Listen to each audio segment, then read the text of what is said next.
बतलाया है। सोच की कोई दिशा नहीं पर समझ की सुंदर काया है। Born to be remembered, born to be remembered, born to be remembered, born to be remembered। दोस्तों, आज का दिन हमारे देश के लिए बहुत ही खास है। आज का दिन उन वीर सपूतों को समर्पित है जिन्होंने देश की सीमाओं की रक्षा के लिए अपने प्राणों का बलिदान कर दिया। उन्हीं की याद में आज के दिन को सेना दिवस के रूप में मनाते हैं।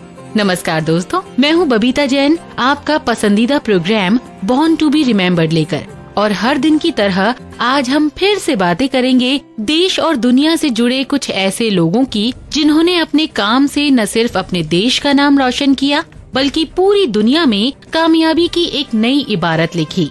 लेकिन उससे पहले बात करेंगे दोस्तों सेना दिवस की और याद करेंगे उन वीर सपूतों को जो देश की आन बान और शान के लिए हंसते हंसते मर मिटे।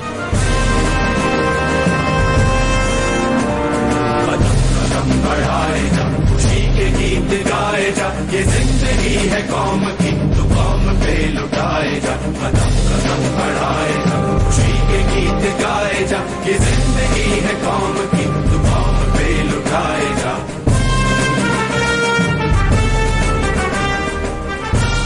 दोस्तों, भारत को आजादी मिलने के बाद भी 2 वर्षों तक भारतीय सेना का नेतृत्व भारत के हाथ में नहीं था और 15 जनवरी सन 1949 को भारत की सेना ब्रिटिश सेना से पूरी तरह मुक्त हो पाई।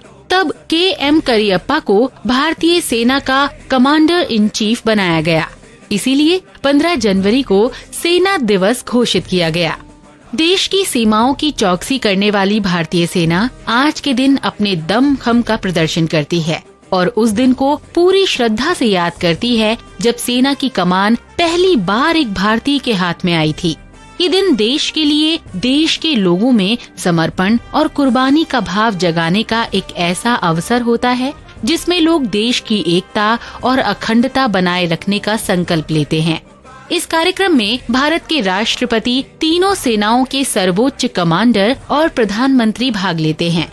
कार्यक्रम की शुरुआत दिल्ली में इंडिया गेट पर बनी अमर जवान ज्योति पर शहीदों को श्रद्धांजलि देने के साथ होती है।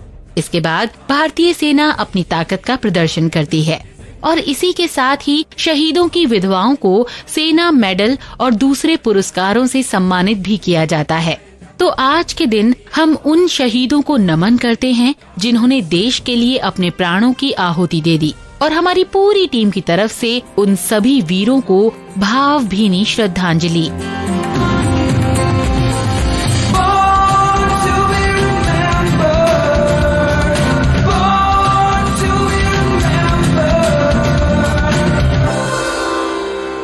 मेरा एक सपना है कि एक दिन ये देश उठेगा और अपनी जनता की वास्तविक आकांक्षाओं को पूरा करेगा। मेरा एक सपना है कि मेरे बच्चे एक दिन ऐसे देश में रहेंगे जहां उनके बारे में कोई फैसला उनकी त्वचा के रंग के आधार पर नहीं बल्कि उनके चरित्र के आधार पर होगा। आज मैं ये स्वप्न देखता हूँ।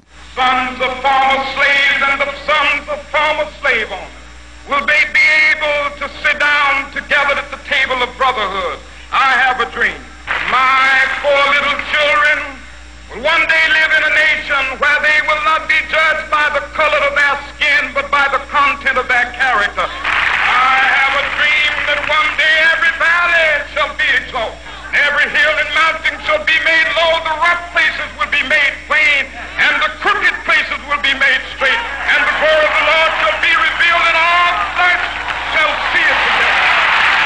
आज ही के दिन 1929 में अमेरिका के अटलांटा शहर में जन्म हुआ था महान आंदोलनकारी नेता doctor Martin Luther king junior का, जिन्होंने काले गोरे रंग भेद के खिलाफ अपनी लड़ाई जारी रखी। दोस्तों, उन्होंने एक सपना देखा था और इस सपने को साकार करने में मार्टिन ने अपना पूरा जीवन लगा दिया।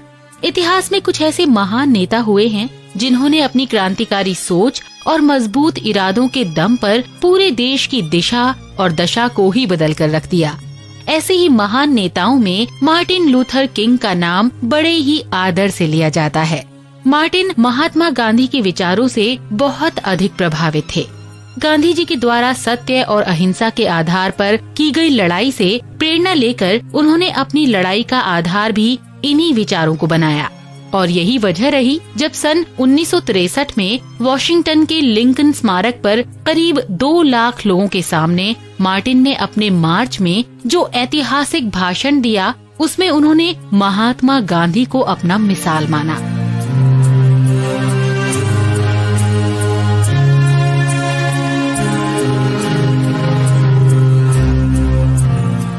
अगर हम मार्टिन के बचपन की बात करें तो इनके माता पिता ने इन्हें बड़े ही प्यार और स्नेह से पाला और इन्हें किसी भी तरह के भेदभाव की बातों से दूर रखा। 5 साल की उम्र में एक पब्लिक स्कूल से मार्टिन की पढ़ाई शुरू हुई और मार्टिन पढ़ाई में बहुत ही तेज और होनहार विद्यार्थी थे और यही वजह थी कि वो अपने साथियों में हमेशा चर्चा में रहते थे। Interestingly enough, I didn't start out with an interest to enter the ministry. At first, after finishing high school, I was interested in going into law and also medicine at one point. And all along, I received fairly good grades. But finally, I decided to enter the ministry and then went on to theological school. Martin ने शुरुआत से ही इस बात पर गौर किया कि America में काले दिखने वाले लोगों के साथ अच्छा बर्ताव नहीं किया जाता था और ये बात उनके मन को बहुत दुख पहुंचाती थी। फिर धीरे धीरे उनके अंदर इस भावना ने जन्म लिया कि समाज से इस बुराई को जड़ से दूर करना है ताकि गोरे और काले का भेद खत्म किया जा सके और सभी समानता के अधिकार के साथ रह सके। And I remember when I was about 6, something started happening. When I went over to play with them, they always made excuses. They could not play. They were busy.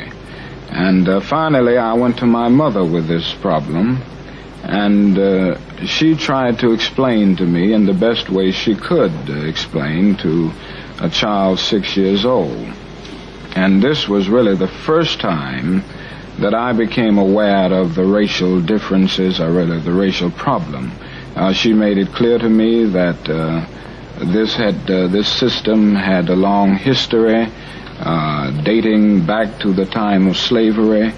She tried to explain the meaning of the system of segregation. But the thing I will always remember is that in the midst of her explanation, she always said to me, you must never feel that you are less than anybody else. You must always feel that you are somebody, and you must feel that you are as good as anybody else. And of course this came up with me in spite of the fact that I still confronted the system of segregation every day. Martin समाज सुधारक के साथ साथ एक पादरी भी थे और इसी दिशा में 1955 यानी 1955 का वर्ष उनके जीवन में एक बहुत बड़े बदलाव को लेकर आया। एक बार उनको अमेरिका के दक्षिणी प्रांत एलेबामा के माउंट गोमरी शहर में चर्च में प्रवचन देने बुलाया गया, जहां उन्होंने देखा कि सार्वजनिक बसों में भी काले गोरे का भेद ऐसा था कि गोरे लोगों के लिए आरक्षित सीटों पर कोई काला व्यक्ति नहीं बैठ सकता था और इसी बात के विरोध में आंदोलन चल रहे थे। लोग अपनी गिरफ्तारियां दे रहे थे और उन्हीं गिरफ्तारियों में एक महिला भी थी। ये देखकर मार्टिन ने इस अन्याय के विरुद्ध संघर्ष करने की ठानी और मार्टिन ने अपना प्रसिद्ध बस आंदोलन शुरू किया।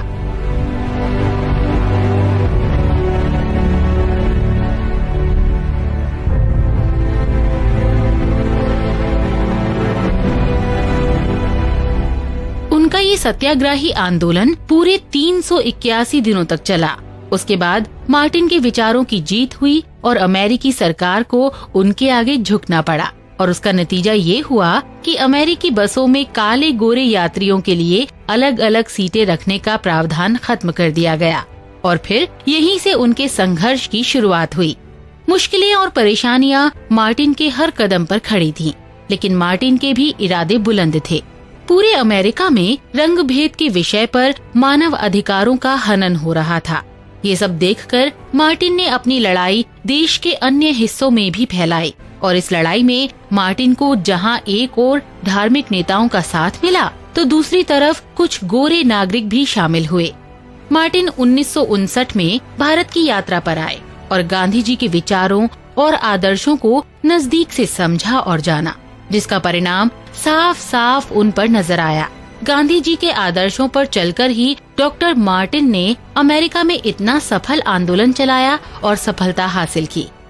On Gandhi and Gandhian technique, and at that point I became deeply influenced by Gandhi, never realizing that I would live in a situation where it would be useful in me.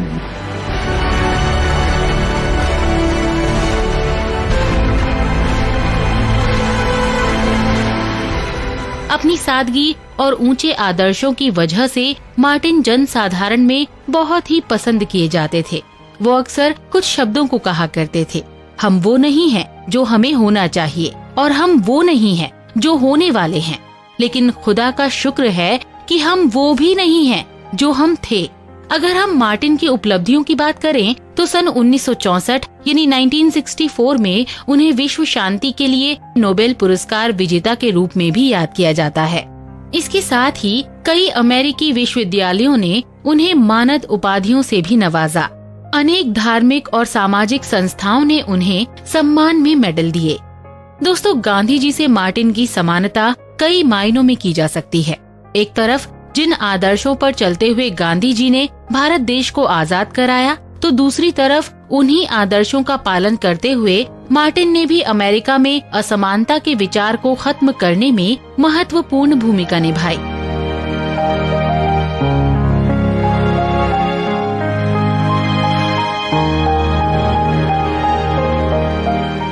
और देखा जाए तो अहिंसा के दोनों पुजारियों का अंत भी एक जैसा ही हुआ। गांधी जी की तरह ही मार्टिन को भी 4 अप्रैल 1968 को गोली मारकर उनकी हत्या कर दी गई। आज मार्टिन लूथर किंग जूनियर की जयंती पर हमारी पूरी टीम की तरफ से तहे दिल से सच्ची श्रद्धांजलि।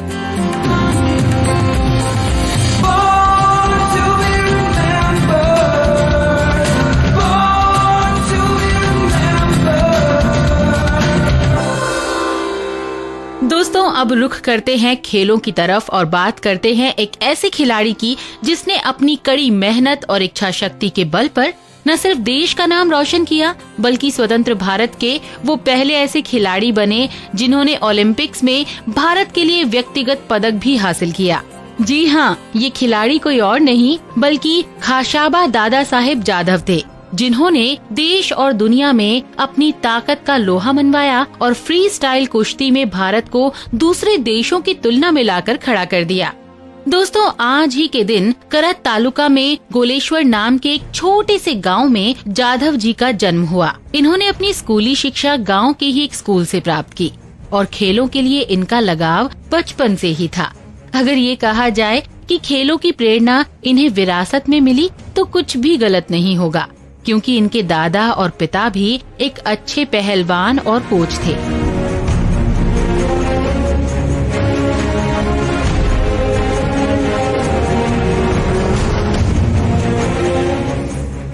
कुश्ती का ये खेल उनके दिल और दिमाग में अपनी जड़ें मजबूत करता जा रहा था और यही वजह रही कि जब सन 1948 से लेकर 1954 तक इन्होंने कोल्हापुर के राजा राम कॉलेज से शिक्षा ली, तब तक उन्होंने कुश्ती में अपना भविष्य बनाने की ठान ली थी और इसकी शुरुआत भी कॉलेज और यूनिवर्सिटी के स्तर पर होने वाली प्रतियोगिताओं से कर दी थी।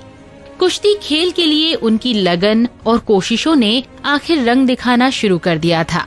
अब राष्ट्रीय स्तर की प्रतियोगिताओं में भी उनका जलवा देखने को मिलने लगा और उन्हें काफी सफलता हासिल हुई।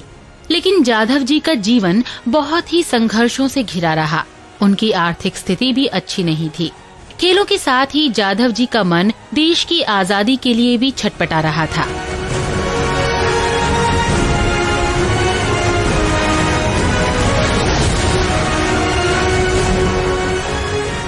आजादी की लौ उनके मन में हमेशा जलती रही और यही वजह थी कि जाधव जी ने गांधी जी के द्वारा सन 1942 में चलाए गए भारत छोड़ो आंदोलन में भी बढ़ चढ़कर भाग लिया।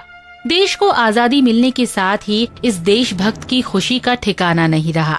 और इसी पल को महसूस कर उन्होंने खुद से वादा किया कि वो ओलंपिक खेलों में भारतीय तिरंगा फहराएंगे। और अपने इसी संकल्प को पूरा करने के लिए जाधव जी को बहुत सी मुश्किलों और परेशानियों की परीक्षाओं से होकर गुजरना पड़ा।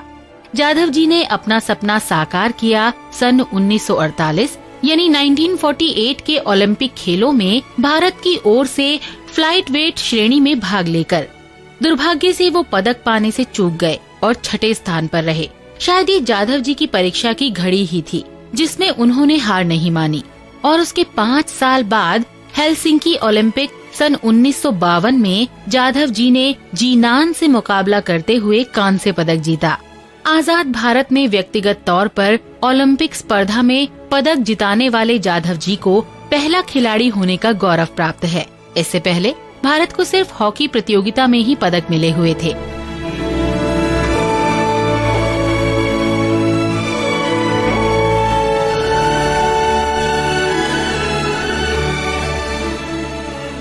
जाधव जी की सादगी और शालीनता का अंदाजा इसी बात से लगाया गया कि उन्होंने मुंबई पुलिस में 25 वर्ष तक नौकरी की, लेकिन कभी उनके सहकर्मी भी इस बात को नहीं जान पाए कि दादा साहब एक ओलंपियन मेडलिस्ट हैं। खेलों की दुनिया में देश को जीत दिलाकर शान बढ़ाने वाले इस खिलाड़ी को एक सड़क दुर्घटना ने सन 1984 में मात दे दी। आज हमारी पूरी टीम की तरफ से खाशाबा दादा साहेब जाधव जी को उनकी जयंती पर भावभीनी सच्ची श्रद्धांजलि।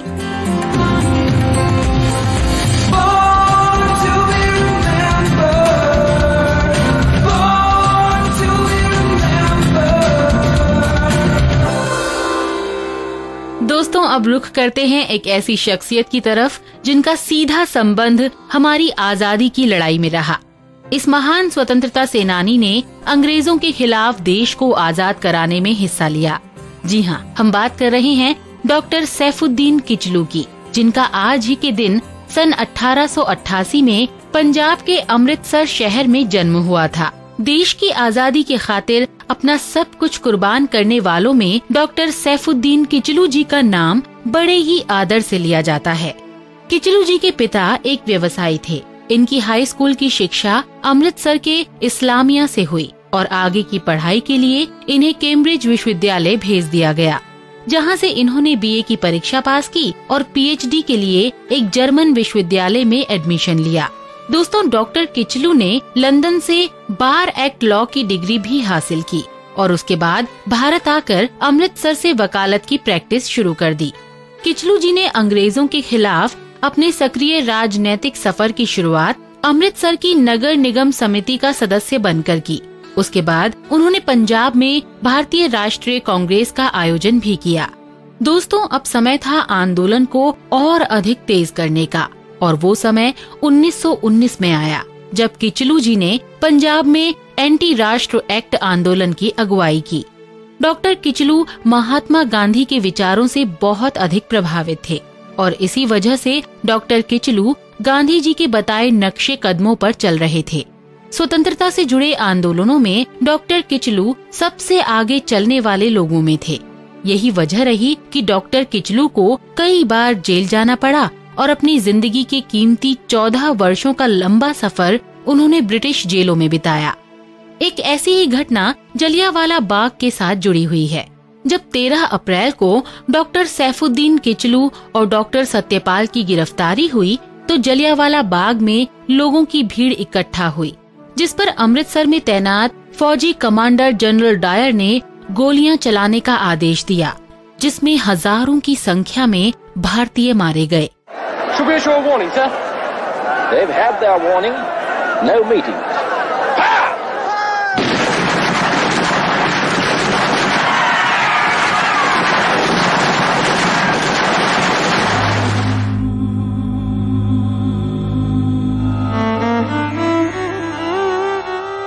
इस दिन को इतिहास में काले दिवस के रूप में भी मनाते हैं और इस कांड को जलियांवाला बाग हत्याकांड के नाम से भी जाना जाता है। दोस्तों, जेल से रिहा होने के बाद डॉक्टर किचलू ने अपने आंदोलन को और ज्यादा उग्रता से लागू किया। उन्हें ऑल इंडिया खिलाफत कमेटी का अध्यक्ष चुना गया उनके सक्रिय योगदान को देखते हुए 1929 में जब जवाहरलाल नेहरू जी के नेतृत्व में पूर्ण स्वराज्य का प्रस्ताव पारित किया गया तो उन्हें कांग्रेस की लाहौर समिति का सभापति बनाया गया। डॉक्टर किचलू की सोच मिलजुल कर भाईचारे के साथ रहने की थी। वो हिंदू और मुस्लिम्स की एकता को मजबूत करना चाहते थे।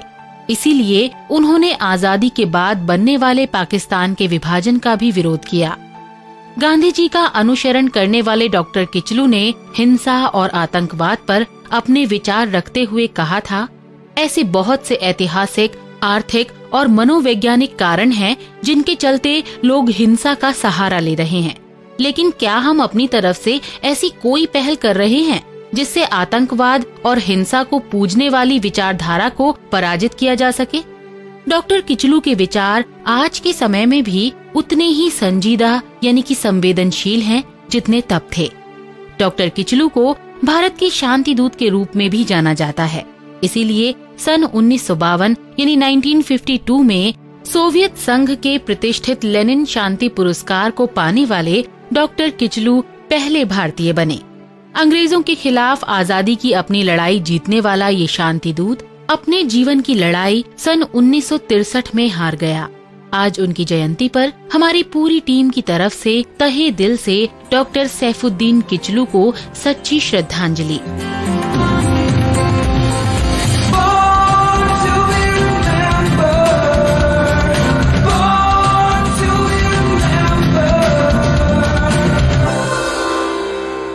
तो अपनी दोस्त बबीता को दीजिए इजाजत।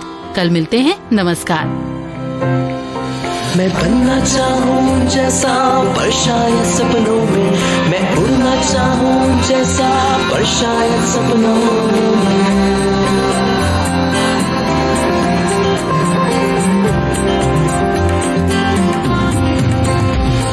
सपनों की है उड़ान, कांटे बन गए फूल समान, रोक न पाए वो मुझको मुट्ठी में मेरी आसमान।